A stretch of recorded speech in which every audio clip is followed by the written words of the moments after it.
अभी तक हमने पढ़ा हमारे चैप्टर के अंदर कंपोनेंट्स के अंदर carbohydrate, protein, fat, vitamins, minerals. अब पढ़ेंगे नेक्स्ट कंपोनेंट्स के बारे में। सबसे पहले आएगा इसके अंदर हमारे पास वाटर। देखते हैं, वाटर भी हमारे फूड का एक कंपोनेंट है। हम जो भी खाना खाते हैं उसमें वाटर मिला हुआ होता है, वाटर उसके अंदर होता है। Water makes up to almost 70% of our body. हमारी बॉडी 70% किससे बनी हुई है, किससे घिरी हुई है? Water. And various life processes are impossible without it. और आपको ये भी पता होगा कि वाटर के बिना हम लोग जी नहीं सकते। रीजन क्या है? हमारी लाइफ की बहुत सारी प्रोसेस होती है, जैसे सांस लेना, खाना खा रहे उसको डाइजेस्ट करना, जो डाइजेस्ट नहीं हुआ उसको बॉडी से बाहर निकालना, समझ आए? ये सब लाइफ प्रोसेस, आपके हार्ट का काम करना, सभी प्रोसेस के अंदर आते हैं। ये सब हमारे वाटर के बिना इम्पॉसिबल है, वाटर के बिना हो ही नहीं सकते। समझ पा रहे? Next, water helps our body to absorb nutrient. Water का इस्तेमाल क्यों करते हैं आप? एक तो लाइफ प्रोसेस चलाने के लिए, दूसरा आपने जो खाना खाया है ताकि वो आपकी बॉडी उस खाने को एब्जॉर्ब कर ले, अपने अंदर सोख ले और उसका इस्तेमाल कर सके, इसलिए आप वाटर पीते हैं। And it also help in throwing some waste. और आपकी बॉडी में जो अपने खाना खाया, ऐसा थोड़ी सब कुछ डाइजेस्ट हो गया, कुछ तो ऐसा भी होगा ना डाइजेस्ट नहीं हो पाया, उसको बॉडी से बाहर निकालना, तो उस चीज को यूरिन के साथ मिक्स करके बॉडी से बाहर निकालना के लिए भी वाटर का इस्तेमाल करते हैं।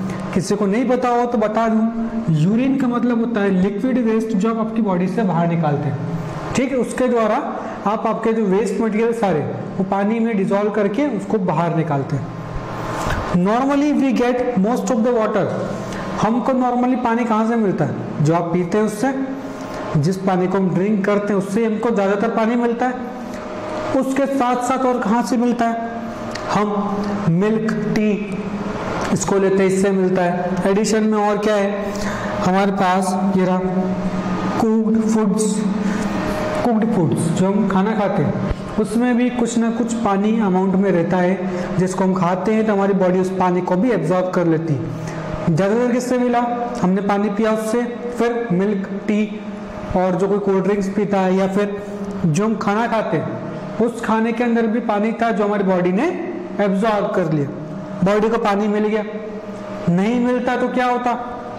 Loss of water from the body. आपकी बॉडी से पानी का लॉस होना, या तो निकल जाना या बॉडी को पानी नहीं मिलना, कंडीशन होती है, उसको कहते हैं डिहाइड्रेशन। बॉडी में पानी की कमी हो जाना, उसको क्या कहते हैं? डिहाइड्रेशन। अब डिहाइड्रेशन होता किन वजहों से? आपकी बॉडी में अगर डिहाइड्रेशन हो रहा है, पानी कमी हो रही, कोई रीजन तो होगा ना। ऐसा थोड़ी कि आप पानी भी पी रहे हैं फिर भी डिहाइड्रेशन होता ही जा रहा है, कोई रीजन होगा।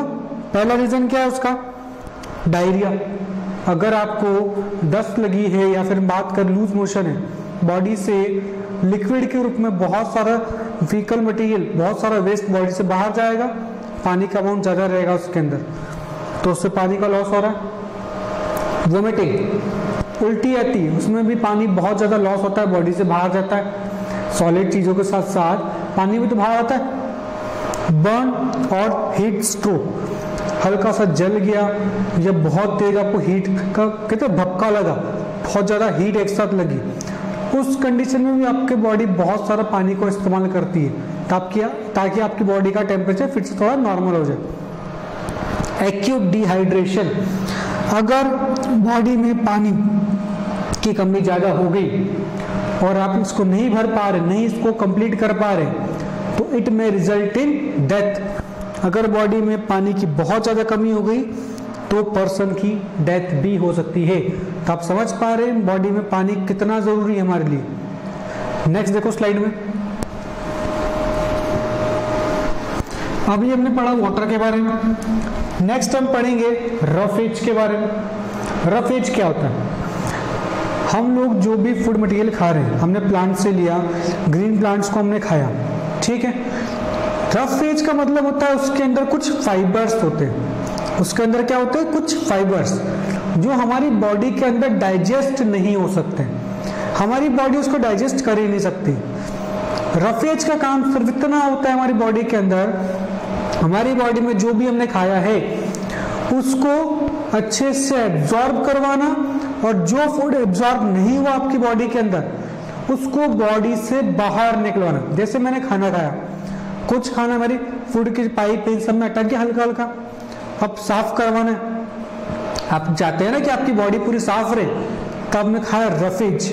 रफेज ने क्या करा, आपकी बॉडी में जितना भी खाना ये अटका था सब पे प्रेशर डाल के, देखो डायग्राम बता दो, नेक्स्ट डायग्राम देखो पहले, ये देखो, ये आपकी बॉडी का फूड, ठीक है, फूड जिन रास्ते से गुजरता है, फूड ट्रैक्ट बोले या डाइजेस्टिव ट्रैक्ट बोले, जिन भी चीजों से आपका खाना गुजरता है, जिन रास्ते से आपकी बॉडी के अंदर जाने के बाद, क्या कहलाता है वो, डाइजेस्टिव ट्रैक्ट, या हम बात करें सिंपल भाषा में फूड ट्रैक्ट, ठीक है, जिस रास्ते से फूड गुजर रहा। सपोज यहाँ पर कुछ फूड रह गया, यहाँ पर रह गया, ये यहाँ पर रह गया, तो आप साफ तो करवाना है, ऐसे ही रह गया तो बैक्टीरिया ग्रो कर जाएंगे ना।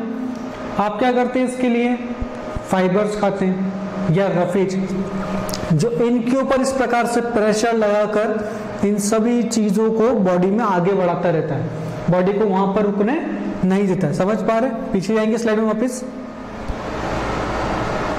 देखो, dietary fibres are also known as roughage. कोई भी एग्जाम में पूछ ले, रफेज की जगह दे दे डाइटरी फाइबर्स, कंफ्यूज नहीं होना, उसी का दूसरा नाम, ठीक है। डाइटरी फाइबर्स का दूसरा नाम क्या है, roughage. Roughage is mainly provided by plant products, plant से मिलता है हमको roughage. Whole grains and pulses, potatoes, fresh fruits, vegetables are main source of roughage. कोई पूछे रफेज किन किन चीजों से मिलता है, प्लांट प्रोडक्ट्स तो ठीक है, बट मिलता किन से, वेजिटेबल्स हो गए, फ्रूट्स हो गए, पोटैटो हो गए, सभी चीजों में थोड़ा थोड़ा रफेज होता है जो आपकी बॉडी को प्रोवाइड करता है। खाना खाते उसमें रफेज आपको मिलता है। Roughage does not provide any nutrient to our body, ये इंपॉर्टेंट वर्ड है, इसको आपको याद रखना है। रफेज हमारी बॉडी को किसी भी प्रकार का न्यूट्रिएंट प्रोवाइड नहीं करता। एग्जाम में आपसे 1 मार्क्स में क्वेश्चन पूछ सकते हैं कि रफेज कौन सा न्यूट्रिएंट आपकी बॉडी को प्रोवाइड करता है, आप क्या लिखेंगे, कोई सा भी न्यूट्रिएंट हमको प्रोवाइड नहीं करता है roughage, but is an essential component of food and add to its bulk. This help our body to get rid of undigested food. Roughage का काम क्या था, आपकी बॉडी में जो अनडाइजेस्टेड फूड है उसको बॉडी से बाहर निकालने में हेल्प करना।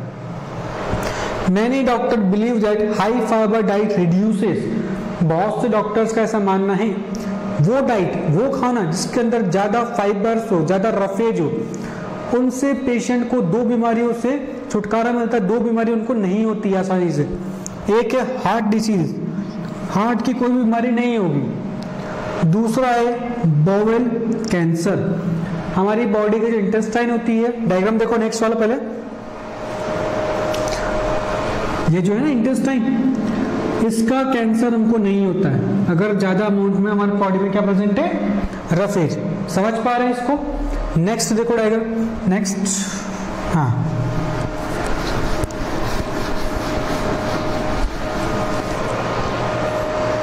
देखिए, आपने सब खाना खा लिया, कार्बोहाइड्रेट भी हो गया, प्रोटीन भी हो गया, fat, water, roughage, vitamin, mineral सब खा लिए। अब बात आ रही है कि हम ऐसा क्या करें कि हमारी बॉडी में किसी भी चीज की कमी ना हो। मतलब ऐसी डाइट आप खाएं जिसमें हर प्रकार का न्यूट्रिएंट आपकी बॉडी के अंदर प्रेजेंट हो। जैसे मान लो मैं कोई भी डिश खा रहा हूँ, उस डिश के अंदर कार्बोहाइड्रेट भी होगा इक्वल अमाउंट में, प्रोटीन, फैट, विटामिन, मिनरल और रफेज भी इक्वल अमाउंट में होगा। मतलब जो मेरी बॉडी को एक साथ सब बैलेंस रूप से प्रोवाइड करेगा, ना कम ना ज्यादा। वो डाइट जिसके अंदर सभी न्यूट्रिएंट राइट अमाउंट में, सही अमाउंट में प्रेजेंट हो, वो डाइट कहलाती है हमारी बैलेंस डाइट, जिसके अंदर सभी न्यूट्रिएंट प्रेजेंट हो। और ऐसा नहीं कि ज्यादा या कम, इक्वल अमाउंट में प्रेजेंट होनी चाहिए। क्या दे रखा है, food we normally eat in our day is our diet. जो खाना आप डेली खाते हो वो आपकी डाइट है। For growth and maintenance of good health, आपकी बॉडी की ग्रोथ और मेंटेनेंस के लिए our diet should have all the nutrient. आपके डाइट में क्या होना चाहिए, सभी प्रकार के nutrient. That our body needs in right quantity, और सही अमाउंट में होने चाहिए वो, नॉट टू मच, ज्यादा भी नहीं और कम भी नहीं। Diet should also contain a good amount of roughage in water, roughage water भी होना चाहिए उसके अंदर।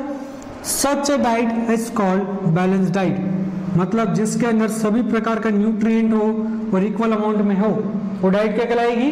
Balance diet. Balance diet is not same for everyone, हर इंसान के लिए बैलेंस डाइट सेम थोड़ी होती है। आपने कभी सुना हो जो लोग डाइटिंग करते हैं या अपने आप को ज्यादा हेल्दी रखना चाहते हैं, हमेशा डॉक्टर के पास जाके वो लिखवा के आते हैं कि उनके लिए बैलेंस डाइट क्या है। ऐसा थोड़ी कि डॉक्टर किसी ने बना दिया कि ये बैलेंस डाइट है, जितने भी दुनिया में लोग सभी को इसको फॉलो करना है, नहीं। हर इंसान की बैलेंस डाइट अलग होती है, डिपेंड करता है वो इंसान काम क्या करता है कितना, वेट कितना, हाइट कितनी है, हर चीज पर ये चीज डिपेंड करती है। इट डिपेंड्स ऑन एज, कितनी एज है उसकी, लड़का है कि लड़की है, male female, type of work, किस प्रकार का वर्क कर रहे हैं। This can be explain by following example, और ये सब चीजें हम एक्सप्लेन कैसे कर सकते हैं? इन एग्जाम्पल्स के द्वारा। समझ में आया अब तक क्या कहा? बैलेंस डाइट हर पर्सन के लिए सेम नहीं होती है, डिपेंड करता है कौन सा काम कर रहा है वो, वो लड़का है लड़की, मेल फीमेल है, या फिर वो जो है कितनी एज है उसकी। ठीक है, एग्जाम्पल देखते हैं। इन अर्ली चाइल्डहुड, जो छोटे बच्चे होते हैं उनकी बॉडी को तो ग्रो करना है, उनको तो बड़ा होना है, उनकी बॉडी में हर चीज की कमी है भी, तो ज्यादा क्या चाहिए? प्रोटीन। उनकी डाइट में ज्यादा प्रोटीन होना चाहिए, हमारी नहीं होगा तो चलेगा, उनकी डाइट में ज्यादा क्या होना चाहिए? Protein. He she need more protein, जो छोटे बच्चे उनकी बात कर रहे हैं।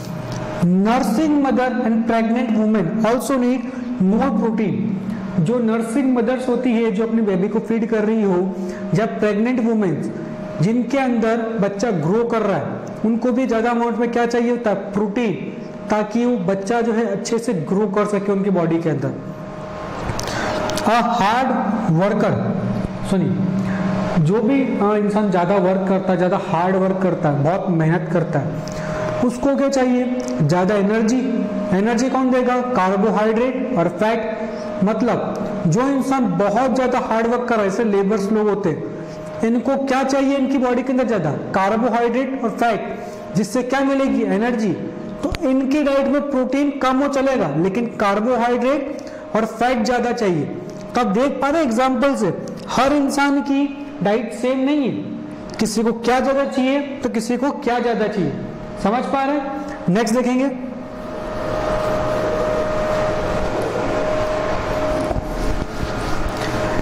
अब किसी भी इंसान को हेल्दी रहने के लिए, ढंग से रहने के लिए जरूरी नहीं है कि बैलेंस डाइट ही जरूरी हो।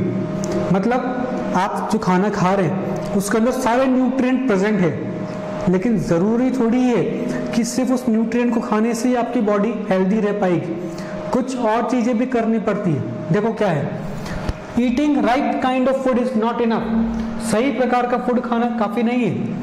It should also be cooked properly, वो ढंग से पका हुआ भी होना चाहिए।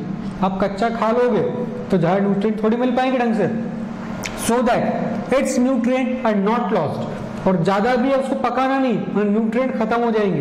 कैसे? एग्जाम्पल तो समझते हैं इसको। देखो, if the vegetables and fruits are washed after cutting और peeled them, it may result in loss of some vitamins. जब भी हम बाजार से कुछ चीज लाते हैं, चाहे वेजिटेबल हो, फ्रूट, हम कहते हैं उसको साफ करो, धो अच्छे से पानी से। धोना अच्छी बात है, उसके ऊपर सारे जर्म्स निकल जाते हैं, लेकिन ये नहीं कि घिसे जा रहे हैं उसको।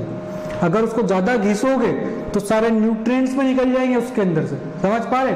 और जिस चीज को नहीं छीलना होता है, समझते हैं, बहुत से लोग से कोई फ्रूट्स होता है, हर फ्रूट को छिल के खाना पसंद करते हैं, उसका छिलका निकाल के। हर फ्रूट को छिलना भी नहीं होता है, उनके पील, छिलके में भी कुछ न्यूट्रिएंट्स होते हैं, साफ करके आप खा सकते हैं उसको नॉर्मली।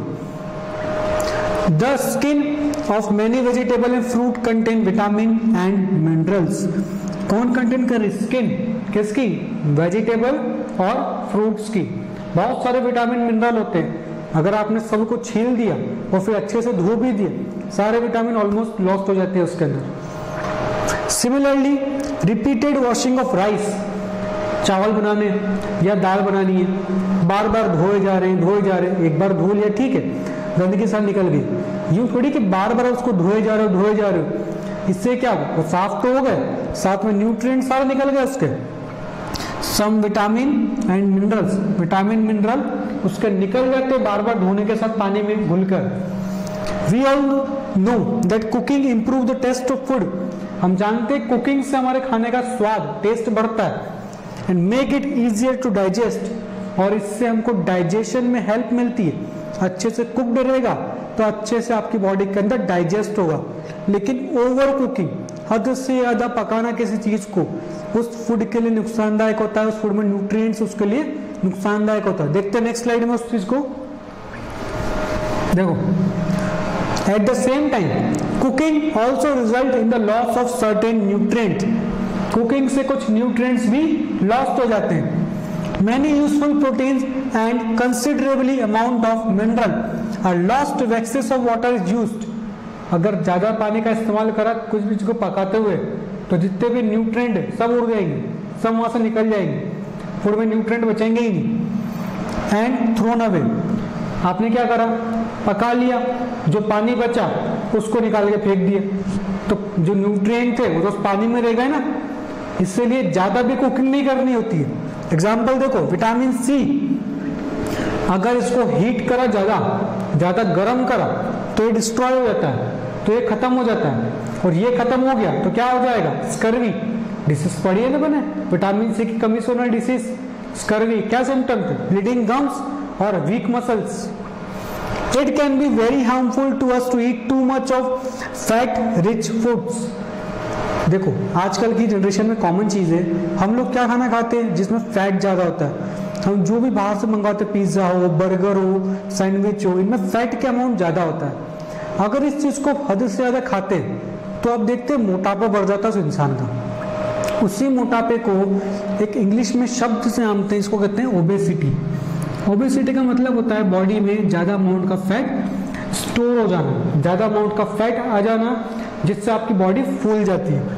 एंड वी में and up suffering from a condition, इस बीमारी से, इस कंडीशन से हम सफर करते हैं जिसका नाम है ओबेसिटी, हिंदी में इसको कहेंगे मोटापा। यहां तक समझ पा रहे, कुकिंग करना जरूरी है, लेकिन किस प्रकार से। नेक्स्ट स्लाइड देखो, हमारे चैप्टर का लास्ट टॉपिक, डेफिशिएंसी डिसीज। अभी तक इतना पढ़ के आए हम लोग, अब इतना जान चुके हैं कि डेफिशिएंसी डिसीज मतलब वो डिसीज जो किसी भी चीज की कमी से होती है, किसी भी चीज की कमी से होने वाली डिसीज डेफिशिएंसी डिसीज कहलाती है। हम लोग विटामिन, मिनरल सभी के डेफिशिएंसी डिसीज पढ़ चुके हैं। कोई आपसे पूछे कि डेफिशिएंसी डिसीज को सही करने का, सुधारने का तरीका क्या है, क्या आंसर दोगे, बैलेंस डाइट लेना। क्या लिखा हुआ है, disease that occur due to lack of nutrient की कमी से over a long period of time are called deficiency diseases. All deficiency diseases can be prevented by taking balance diet. सभी प्रकार के डेफिशिएंसी डिसीज को सही करा सकता है, किसकी मदद से, बैलेंस डाइट की मदद से। समझ पा रहे हैं इन चीजों को, नोट करो।